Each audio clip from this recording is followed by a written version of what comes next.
Assalamualaikum warahmatullahi wabarakatuh. Berjumpa lagi dalam pembelajaran tematik muatan IPA tema 4E, subtema 2 dan 3.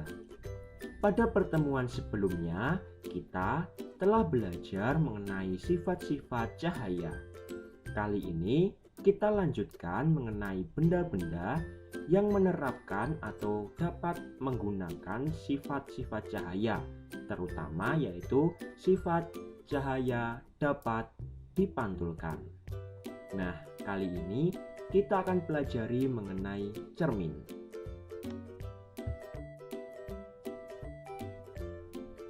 Cermin merupakan benda yang dapat memantulkan cahaya. Cara kerja cermin yaitu memantulkan kembali hampir semua cahaya yang diterima. Cermin terbuat dari kaca bening yang dilapisi lapisan mengkilap dari perak atau aluminium. Lapisan mengkilap berfungsi sebagai pemantul cahaya. Berdasarkan bentuk permukaannya, cermin dibagi menjadi dua jenis. 1. Cermin datar. 2. Cermin lengkung, di mana terdapat cekung dan cembung. Mari kita pelajari satu persatu. Yang pertama yaitu cermin datar. Cermin datar adalah cermin yang permukaan pantulnya berupa bidang datar. Cahaya yang dipantulkan bersifat beraturan. Sifat-sifat bayangan pada cermin datar yaitu 1. Tinggi dan besar bayangan sama dengan tinggi dan besar benda. 2. Jarak bayangan sama dengan jarak benda. 3. Letak bayangan berbalikan dengan letak benda, kanan menjadi kiri dan sebaliknya. 4. Bayangan yang terbentuk adalah bayangan maya atau semu, yaitu bayangan yang tidak dapat ditangkap oleh layar. Nah, dapat diperhatikan pada gambar berikut ini. Seorang anak sedang bercermin.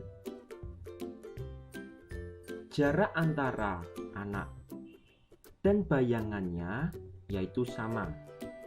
Ya, jarak dari benda atau si anak akan sama dengan jarak bayangannya. Ini adalah cerminnya. Nah, bisa dilihat tangan kiri seorang anak di dalam cermin akan menjadi kanan dan sebaliknya.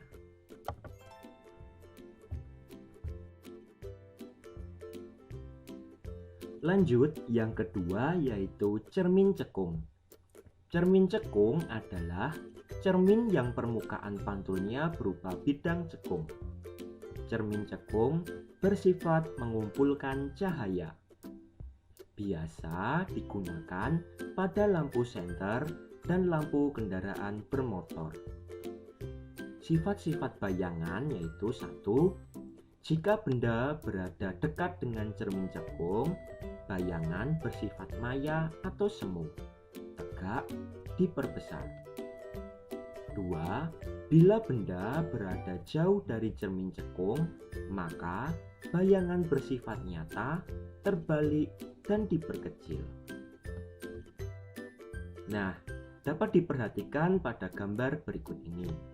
Jika kita amati, pada bagian senter, terutama yang bagian tempat lampu,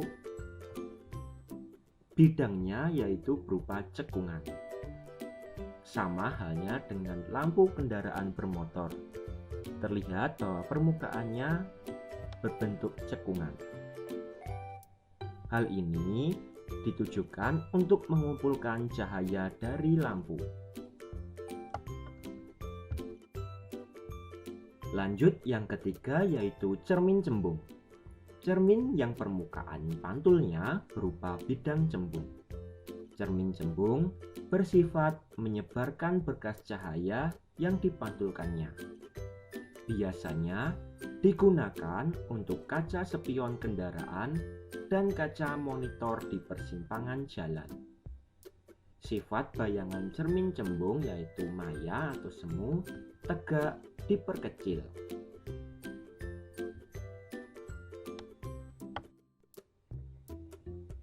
Nah, dapat kita amati pada gambar di sini, yaitu cermin monitor di persimpangan jalan.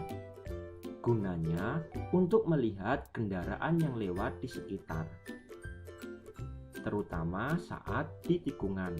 Nah, alat ini menggunakan cermin cembung. Sama halnya dengan spion pada kendaraan.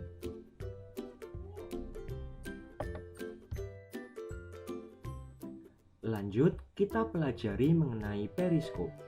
Periskop adalah alat yang digunakan oleh kapal selam untuk mengamati keadaan di permukaan laut.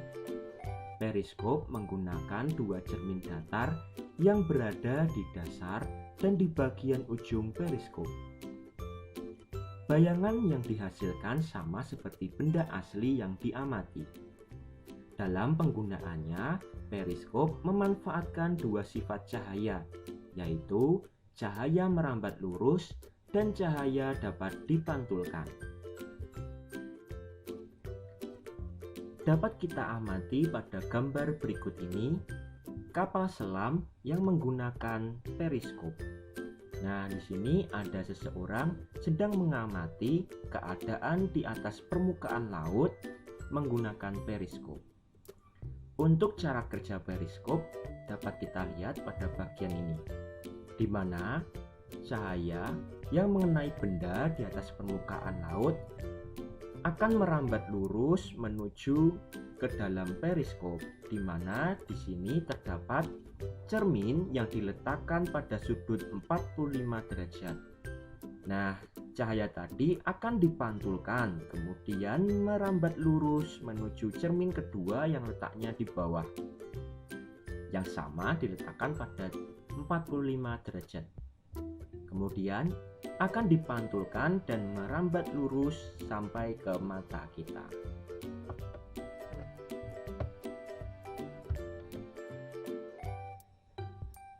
Selanjutnya yaitu kaca pembesar. Kaca pembesar adalah alat yang digunakan untuk membantu manusia dalam memperbesar tulisan atau gambar sehingga lebih jelas dilihat atau dibaca. Kaca pembesar bekerja menggunakan prinsip pembiasan. Pembiasan menyebabkan benda yang terlihat menjadi lebih besar. Nah, itulah tadi pembelajaran untuk hari ini. Untuk latihan, silahkan kerjakanlah soal evaluasi 1, 2, dan 3 muatan IPA, yaitu nomor 13 sampai 18. Kerjakan di buku tulis. Tugas tidak perlu dikumpulkan.